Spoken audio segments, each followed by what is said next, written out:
Welcome back to the Daughters of the Moon podcast. Mom and I are so grateful that you can join us for another week, and we're super excited this week. We have Richard Hatem with us.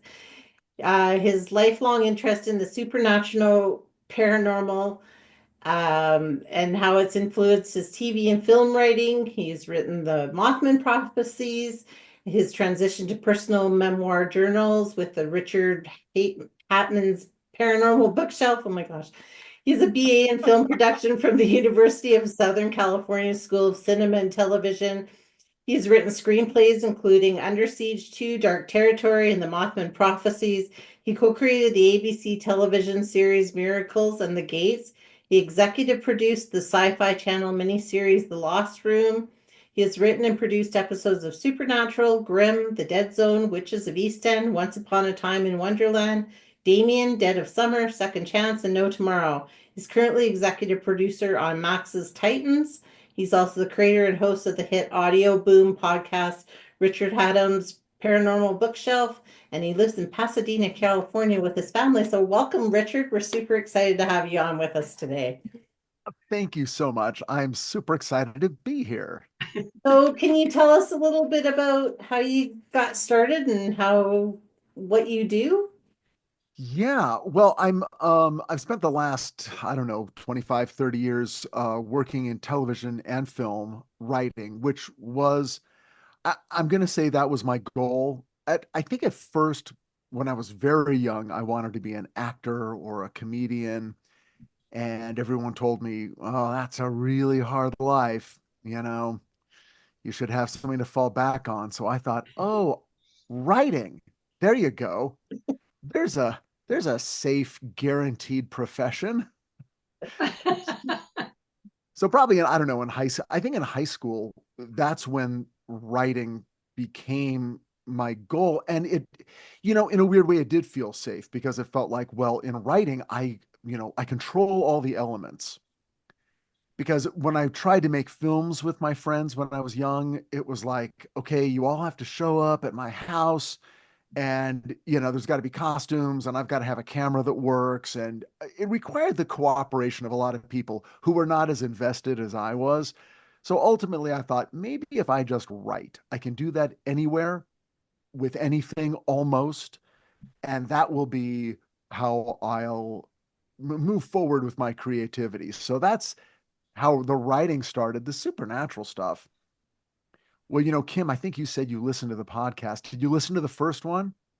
I actually listened to the one about Raymond Moody, Oh, and nice. yeah. Oh, good. Oh, Glimpses of Eternity. Oh, Yes, yeah, cool. yeah, I just listened to that and then I listened to the last one. So, Okay.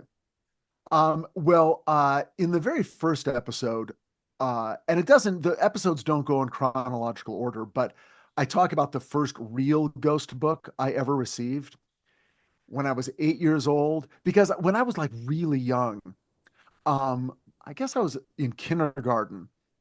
We listened to the Walt Dickard album of The Legend of Sleepy Hollow. And they had the animated special on Sunday night on the wonderful world of Disney. And I remember just being completely like just eviscerated by the story of Ichabod Crane, and it was so scary and so beautiful. And so I started asking everyone for Christmas and for my birthday, I want books about ghosts. And they would give me Casper the Friendly Ghost or Scooby Doo. And then I'd have to say, no, I mean real ghosts. And they would all look at this 6 year old like, what is his problem? But then finally, when I was 8, my Aunt Sally got me a book called Ghosts and Specters by Bruce and Nancy Roberts. And it was mostly stories that were in the American South, but they were all true stories. They're like, these are true ghost stories. Whether you believe in ghosts or not, these are true. And for an 8 year old to hear that from a grown up in a book that was published, it was like done deal. Ghosts are out there, they exist. Grown-ups acknowledge it. Now I know this book is my proof. Right.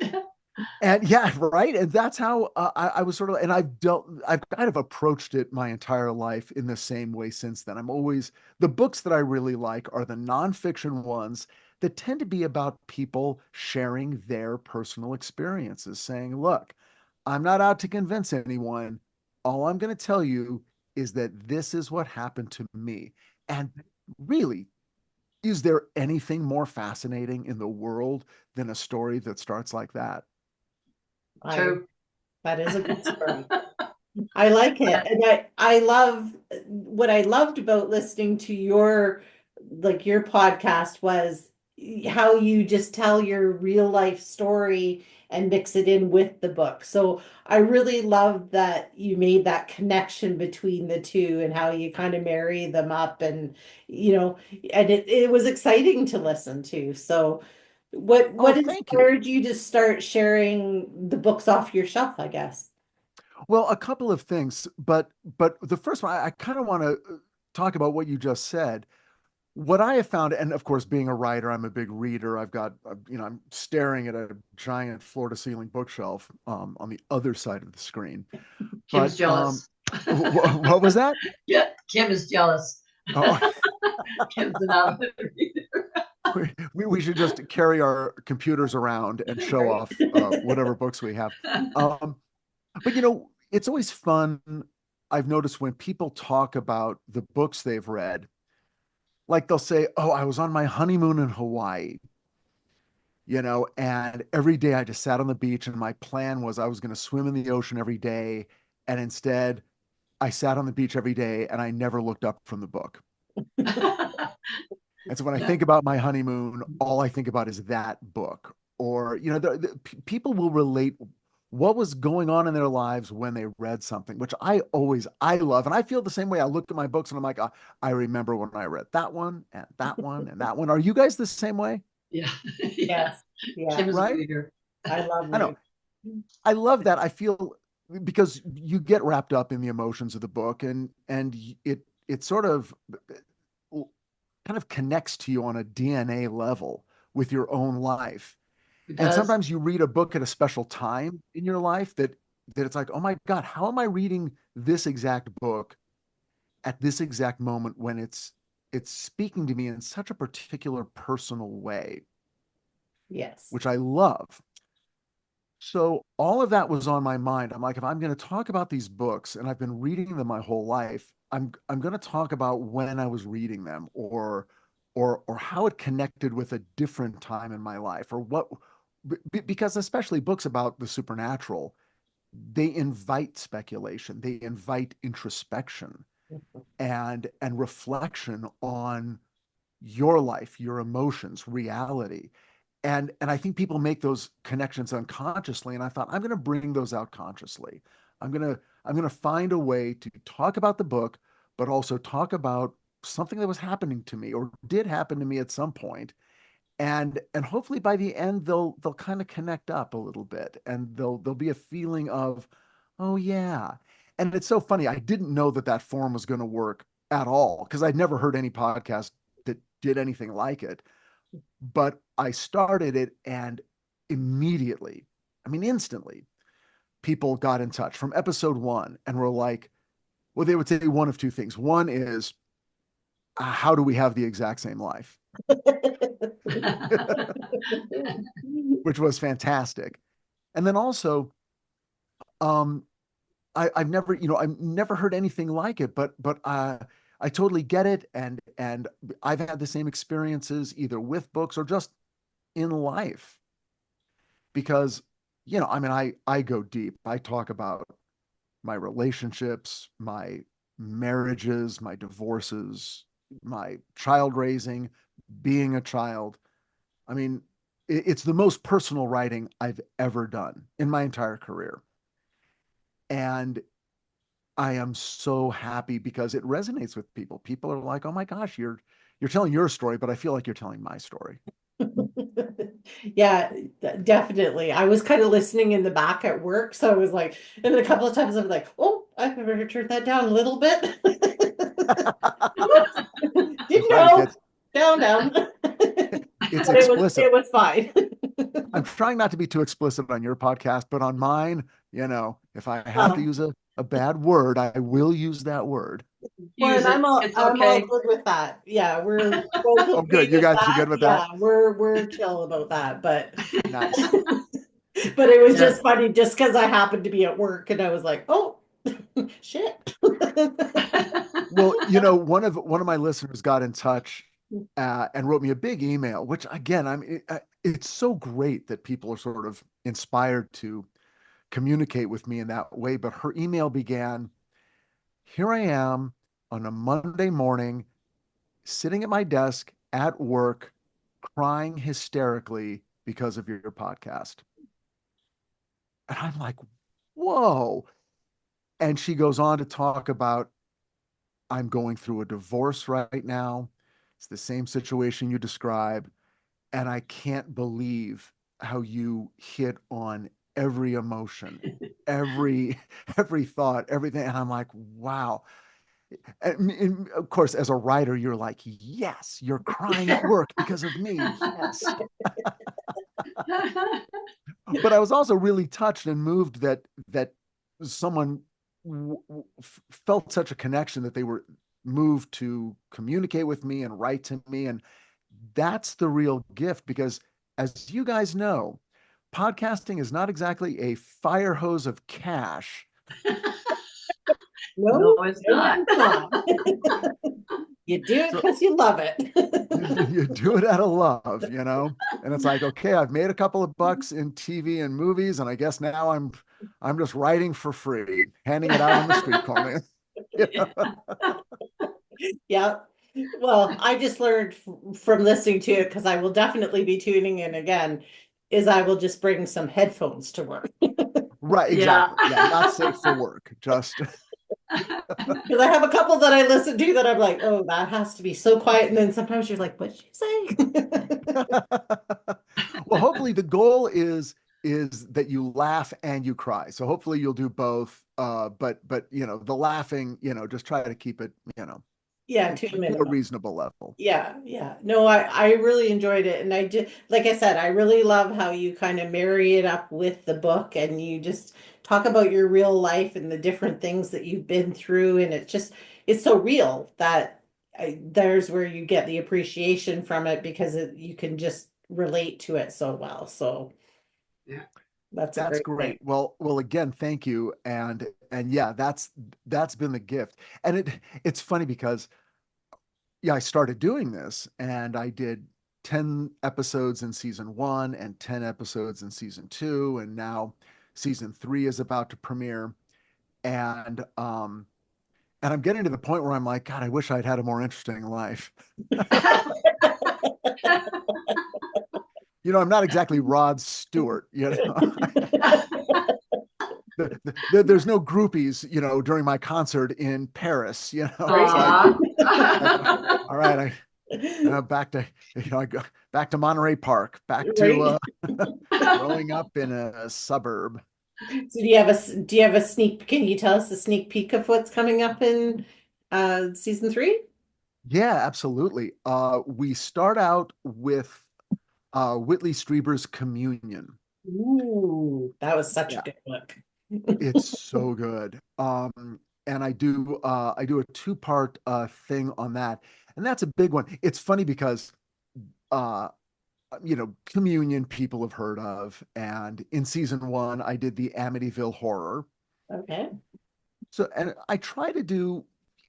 each season I try to do one book that maybe people have heard of or people have read, or even that, fans on my Facebook page will be talking about, like, oh, I hope he talks about this one. And I'm like, oh yeah, I've read that. Yeah, I can do that. Um, but mostly I try to do books that are really obscure, like the weird ones that no one's heard of, and kind of put them out there so people find out about them and go, oh my gosh, I've never heard of anything like that. Like in season 1 I did a book called The World of Ted Sirios. Familiar with that book? No, no. No? It's so good because it is richly illustrated with photographs The World of Ted Sirios is about, of course, Ted Sirios, who was a man in back in the 1960s who could think images onto Polaroid film. Whoa. Ooh, I gotta go listen to that one. Yeah. And the Whoa. Polaroids are in the book. And so if you you'll have to find a used copy. I think there's a second edition that you can buy new. Right. And it's illustrated in the exact same way the first one, but it's all the photographs that he actually produced. And the story itself is wild because Ted Sirios was, I don't know how else to put it, crazy. He was like if you did a movie, Daniel Radcliffe would play the role, and it would be one of his more eccentric. I mean, this guy was an alcoholic bellhop and elevator operator at a hotel in Chicago, drunk all the time. And the only way that any of his story was ever documented was that a very serious and academic parapsychologist named Jewel Eisenbud heard about him through the editors at Fate magazine and decided, well, I don't know. It sounds like a load of BS, but I'm going to be in Chicago doing a lecture. So when I'm done with my lecture, I'll book one extra day. I'll swing by and I'll meet with him. And that begins one of the oddest collaborations in the history of parapsychology. It's the Oscar and Felix of, you know, telekinesis. Jewel Eisenbud desperately trying to keep this guy sober and out of jail long enough so that he can conduct any kind of experiments with him. But the results they got were extraordinary. It's really a wonderful story and a great book. So I tell your audience and I tell you guys that's one you can check out for sure. Okay. Yeah, Absolutely. I'd love to. So with communion then, have you had any kind of things with aliens or anything like that yourself? Thank God, no. I've always said that the paranormal experience I want to have the least is alien abduction. The one that I want to have the most is the near-death experience. Now, I don't really want to have a near-death experience. I don't want to have a heart attack or drown or something and then, be pulled back. But so many people come back from the near-death experience transformed in such a positive way Mm. that it really feels like, wow, that's the one that really almost more than any other makes me feel like that maybe we are heading to a good place. Yeah. We're But then, of connected. course, oh, I'm sorry, I didn't mean to interrupt, but I was just going to say, of No, course, then I read the book about the negative, bad near-death experiences, and I do an episode on that. So it's like I'm always going back to the most neurotic place. Balance, right? balance is it. Balance is it. But yes, I would agree with you. I'm not too sure I would like to be abducted by aliens, but near-death experience, yes, I agree with you. Like most things that you read are, oh, this was so Right. good. And yeah, I saw my life and you know, and Right. then Or the shared death or the share. experience, Yeah, which that's what I was listening to one today about with you. Which I had never heard of a shared near-death experience. You want to talk Yeah. about that a little bit? absolutely, well, here's the weird thing. So I do the episode, and there have been a couple like this. I do the episode, and then I hear from someone who says, "Oh, I've had that." And then I get on the phone with them and go, "Hey, can you tell me about it?" I spoke to a woman a week ago who told me all about the experience of being with her father as he made his transition. And she having heard the episode, but never knowing that anyone else had ever had the experiences, got in touch and shared with me. And it's really interesting when you're able to speak to the person who had the experience I bet. Yeah. and really kind of get what they experienced and what they got from it and what they didn't, what is different about theirs.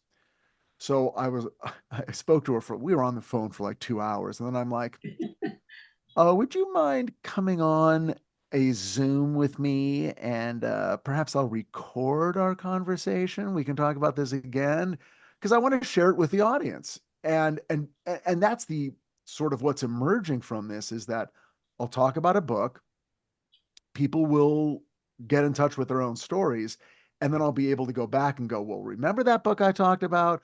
Well, now we've got someone who went through something just like it, and let's hear their story. So now there'll be some of that coming up too. Oh, that's Nice. fun. I like that.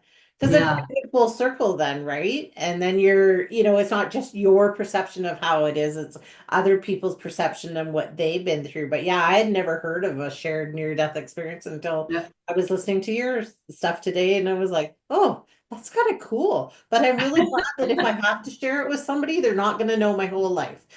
Well, that's great. Yeah. Barb, do you know about the shared death experience? No, I don't. I don't know the Okay. shared. I'll have to listen to it though. Okay, well, for your audience that's listening now, Yes, please. it is it's really interesting. It's an experience in which a healthy, fully conscious, living person is with, typically physically in the same room with someone who is very ill, about to make their transition. So this often takes place in a hospital room. And you can picture the setting. There's someone sitting at a bedside holding the hand of a loved one, a parent, a spouse. In one story, we share their own child. And it's a very difficult process, as you can imagine. They're about to lose someone they love. And sometimes it goes on for days and you're with them and you kind of know what the outcome is going to be. And it can be very emotionally difficult.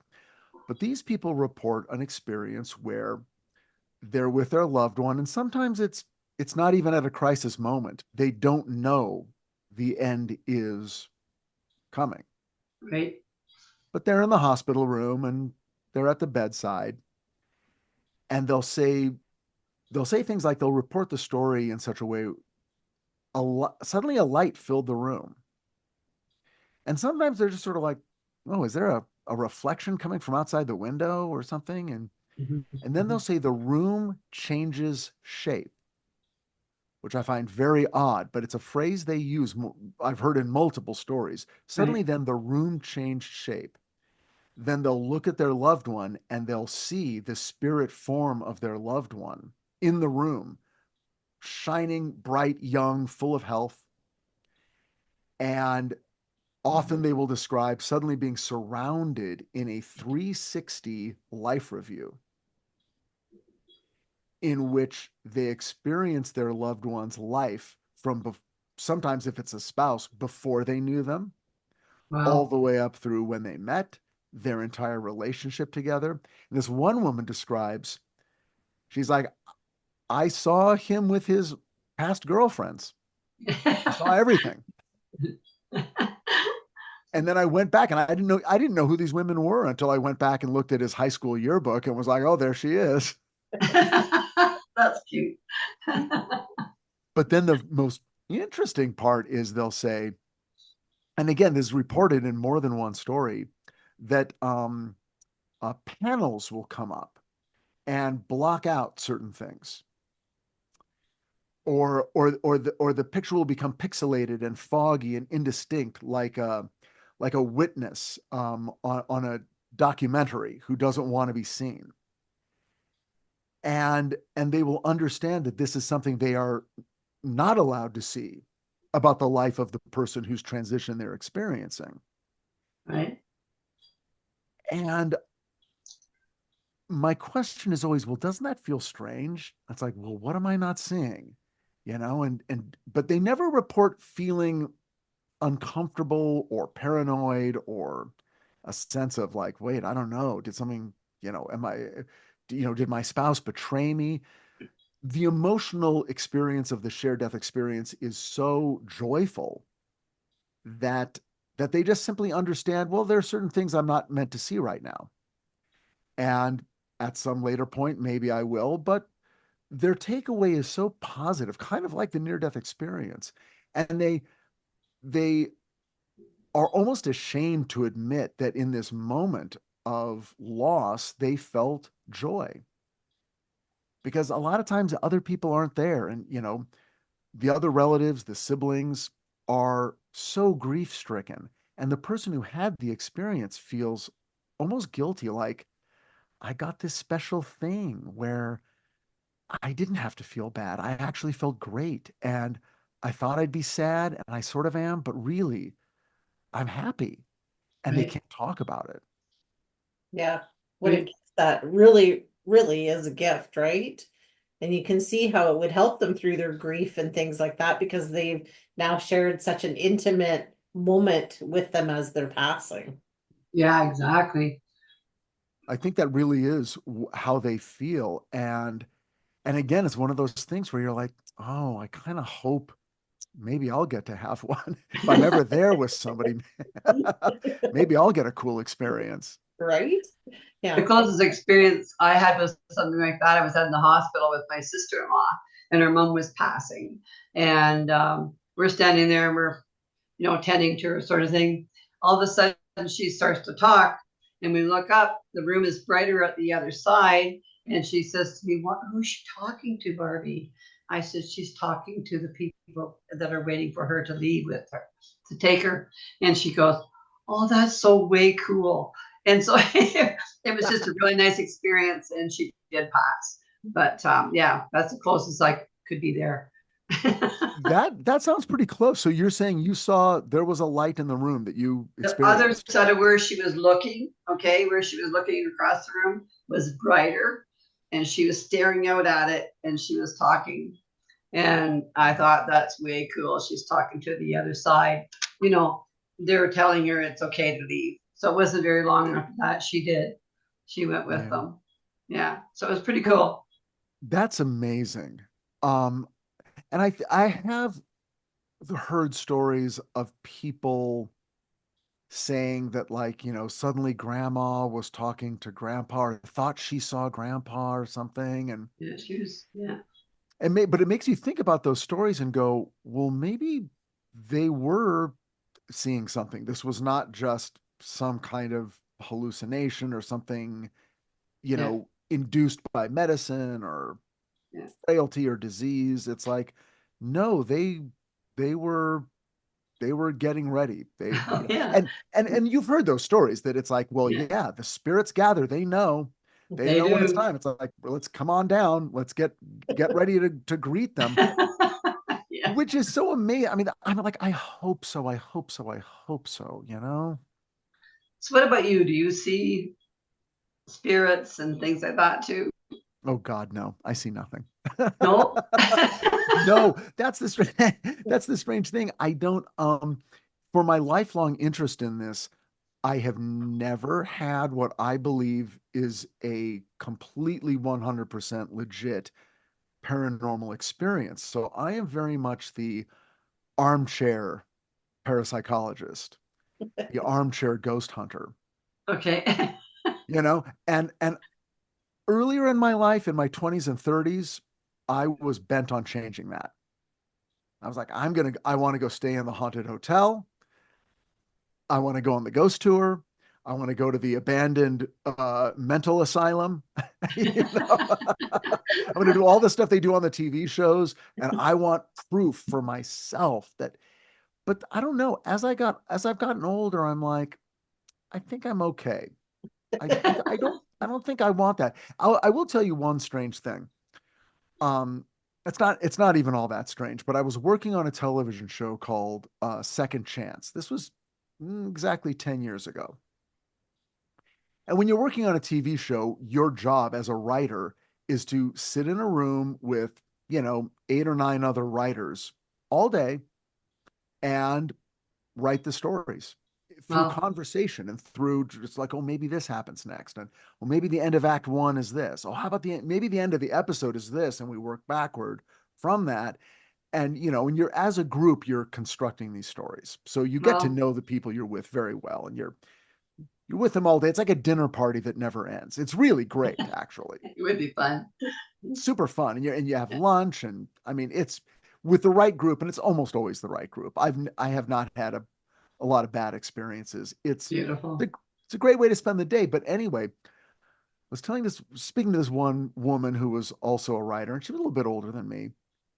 And I was saying, I started reading a book on how to have an out of body experience because I decided I really want to try this and I want to see if I can, like, I'm just going to make it a real experiment. I'm going to try to have an out of body experience and go into another room and accurately report on what is in that other room. Like almost like have someone put an object on a table and then I will go and travel and see it and come back and say, it's a teddy bear or it's a blender or whatever. And then I said, I got a few chapters in and I put the book down and I just thought, you know what? I don't know. I don't know if I really want to do this. And she says to me, and I've been in a room with her for 6 months, and she says, I've had out of body experiences. It's happened to me twice, spontaneously. And I'm like, really? And she told me about hers. And then at the end, she said, after each one, I came back with a little more. Oh, what do you mean? A little more psychic ability. See in the future a little bit, see things in rooms, and see about people. And she's like, if you'll allow me to say, I think you were right to put the book down because what I'm getting from you is this time around on Earth, your job is to learn what it is to really be in a physical body. Cool. Hmm. That's very cool. I was like, okay, Mind blown. I'll do what you say. But it was a cool experience, like you say, because I had no idea that she had ever had any kind of experience whatsoever. And then for her to give me that advice, she said it and I was like, I agree. I think you're right. So Very nice. I only can remember one that I had in I was just had my first son and I was laying down and I had him just like laying on top of my chest and we were having a nap kind of thing. And then all of a sudden I was looking down at me and him laying in the bed, which freaked me out, not gonna lie. And then I came out like right away, but that's about the closest I've had to it. wow. Yeah. Barb, what about you? I've done a bit of astral traveling actually. And Any I had this takeaways? little thing that if I laid in bed and I calm myself down enough, I had this little thing that I would do in my mind. I would see my leg turning like this as if it was going somewhere. And the next thing I know, I would be astral traveling. And I could go and I could say to myself, I wonder if I could check out where my mom is in bed or something like that, sort of thing. And he would do the little traveling with it. And then, in the beginning, it was sort of like, oh, I heard you might not come back into your body. I better smarten up, but as time went on, I realized that wasn't necessarily the truth, that I could actually travel around and see some things and then return. So it was only short spells that I did it, but it was exciting because by the time I come back into my own body, it was like, holy shit, I really did do that. That's really, really cool, And yeah, I've been trying to get back into it a bit and trying to get that little flip in my leg that I used to do when I was younger, about probably 20 years ago now, and how that worked because I'd like to do it again. Did you do it spontaneously or have Yeah, I you did. done training? Yeah. Well, in the beginning, I was spontaneous, but it took me a little bit to realize what I was doing to take me there, right? Like, I don't know if I told anybody really about the leg twist sort of thing at the back, that it made me go there. It was like I was winding myself up to move. And yeah, it was really cool. And once I realized that's what I was doing to go, then I started doing it more often. Did anyone ever experience your presence? No, not that I ever, no. But I Okay. just liked it because I felt so at ease and so, I guess, unearthly. Yeah. Yeah, I guess. No, yeah. Oh, that really, I mean, that I hear that And I think, wow, that sounds great. That sounds like a really good feeling. Right. I would like to try that. But then I'm like, no, I'm okay. That's I'll hear about it. Because it's so weird. Like you hear about reincarnation and people say, well, you've been here, 1,245 times. You're like, really? That many? I mean, even really anything more than 10 or 20 feels like, what's wrong with me? What am I not getting? What happened I learned? Yeah, it's like, okay, I'm gonna really try to get it this time. I'm just gonna really do it this one I'm gonna do a lot. I'm going to write it down somewhere I can find it in my next life. Yeah. Well, I mean, that's so strange. It's like, wow, they really, whatever this system is, it is set up pretty well that you have to do a lot to remember a past life. Like you have to Yeah. really, you know. And then I get confused because people say, well, you are eternal. What you are right now is eternal, and you will experience a kind of eternity. But then in the same conversation, we'll talk about reincarnation, where you are reborn into a completely different personality. And in some circumstances, of course, we've all heard the stories of children who remember past lives. Yeah. You So might cool. remember your past life. And I'm like, but wait a second, if I'm eternal and I'm being eternal over here, how am I also living someone else's eternal life, which will also be an eternal life, but I'm living that life over here? People have tried to get in touch with me and explain how this works, but I don't think I'm smart enough yet. I don't think that's it. I can't picture it. They'll say something like, it's a hard concept. they're like, you're all these different lives, but you're on the same hand. And I'm like, I still don't get it.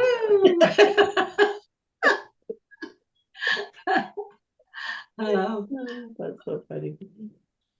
Well, it's true. I love what you say with the books too, is like I'm that way too, because I get into a book and I start reading it, especially if it's something to do with paranormal or something like that, and I'm right into it and I'm like, ooh, I want to try that. I want to go there. I want to, experience, like you said, experience these haunted hotels, and then a part of me is like, no, I don't. Yeah, I mean, I've had enough ghosts yeah, I do. in my life but I don't need some haunted one in my life. But you guys get to experience it through your guests because you've had ghost hunters and you've had a lot of people who have had these kinds of experiences. And it's kind of like it's like the perfect way to experience it is to actually hear someone else. And and I think about that a lot also. I think about kind of the time we live in and where we're going as a society, and our individual ability to hear someone speak about their reality, which might be very different than our reality. I mean, I am a straight white man. Okay. There's a lot of a lot of experiences out there that is not my firsthand experience. And I feel like the question of our moment in history in America is, can you really hear about someone else's lived experience that is different than yours and not feel threatened, I guess? Or like, well, what are you accusing me of? Being white and a man? I can't help it.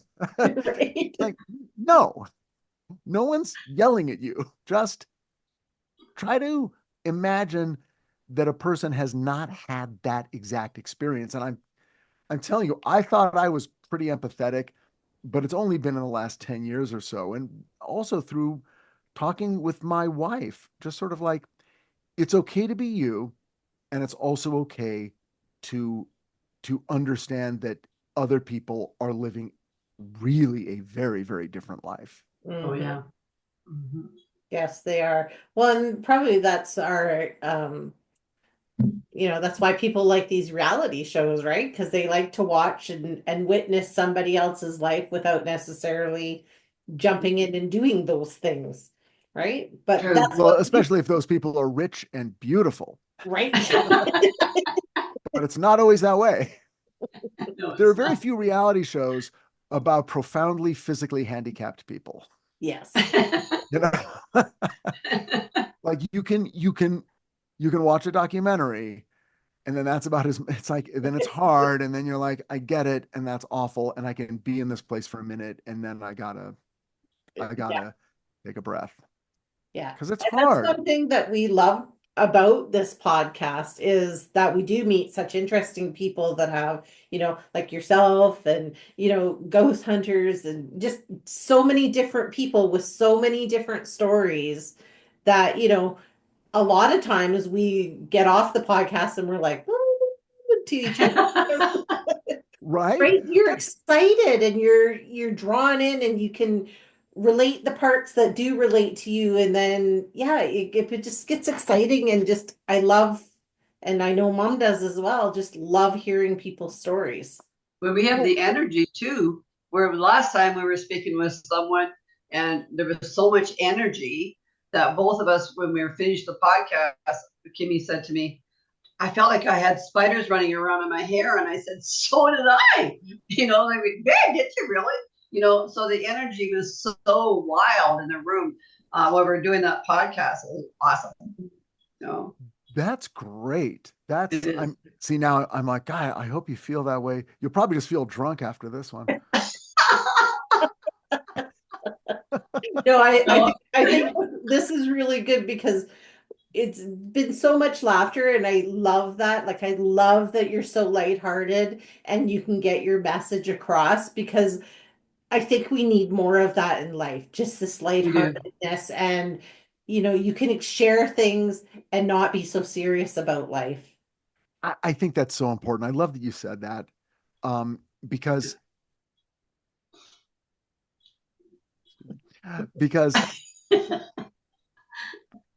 there's there are people who I mean obviously the skeptics and the debunkers and I think in their own way they find conversations like this threatening and upsetting to their worldview, which I get. And everyone has a worldview and are entitled to it, but you miss out on so much, and it doesn't require anything of you to hear someone say this is what I experienced, and you don't have to be the one to go, let me explain what really happened. You see, there is a tendency in your brain to get it, and it's like, really? Okay, thanks a lot. Please don't science explain this to me. Yeah. Yeah. Because it may not be science, frankly. It may not, or at least not in the circle of things we call science now. Science may have to expand a little bit, and ultimately it may never expand enough to encompass what certain people do experience. That may be beyond certainly materialism, Yeah. which requires measurement and precise quantifications. And this might be something more in the realm of psychology and emotion, and it might bleed out into areas that we do not have the ability to measure right now in Mhm, any mhm. kind of accurate way. And that's just where we are right now. Yeah. And who knows where we'll be, 5 years, 10 years down the road. I'm sure there'll be other new things that come in that will, lead us in all kinds of directions where we can explore. And I think it's fascinating to me just how evolved and what's come up in this just last even 5 years. Yeah. You Yeah. have all these new concepts and all these new ideas, and I think I'm always going to be an eternal seeker. So it all, She gets it honestly. Oh, nice. But don't you kind of hope that we never get all the answers? yes, I do. I don't want it. Yeah, I don't want all the answers because then what would I seek for? Yeah. Yeah. It'd be that what would what would keep us awake at night? Staring into the darkness, Lucid terrified. dreams. Where are you? Where are you guys right now? What part of the world are you in? We're in Alberta, Canada. Oh, you're in Canada. I love it. In my imagination, you were in Santa Fe, New Mexico. Oh, I know. okay. That works. Okay. I've spent a lot of Okay, I time in thought you were Canada. in England, so Oh, no, I'm in Pasadena, California. But I've spent a lot of time in Vancouver and in Toronto for the shows that I've worked on. Right. The lot of stuff filmed in Vancouver, and then Titans was all Toronto, which I'd never been to, and ended up spending a ton of time. So I haven't I don't know, I probably haven't been exactly where you are, but those are the kind of the two places I've been. yeah, we're from back near Toronto is our actual hometown. So Once Oh, upon a really? day. Oh, like right outside of Toronto? yeah, Yeah. Oh, what was the name of the neighborhood? Peterborough, Ontario. Oh, okay. So I'm it's trying to Yeah. about think if we I think it's filmed. about an hour away, isn't it? Yeah, it's an hour out of Toronto to the north. Oh, to the Yeah. north. Oh, Yeah. yeah, because we would go to Hamilton a lot and Etobicoke and I'm trying to think like, Mississauga, you Yeah, know. yeah. Yeah. Well, Oh, actually, Kim's brother, my son, yeah. So when we go to visit, we get to see those places too. Oh, okay. Okay, yeah, yeah. yeah. That's awesome. Well, Yeah. can you tell everybody where they can find you? Absolutely. You can find me at Richard Hatem's Paranormal Bookshelf. We have a website. Through that, you can access all episodes and you can get in touch with me. There's a contact page. And then we're also on, through the website, you can follow us on Twitter and Instagram. And you can join the Facebook group. And it's so funny because, look, I know Facebook is not, you know, paradise on earth, but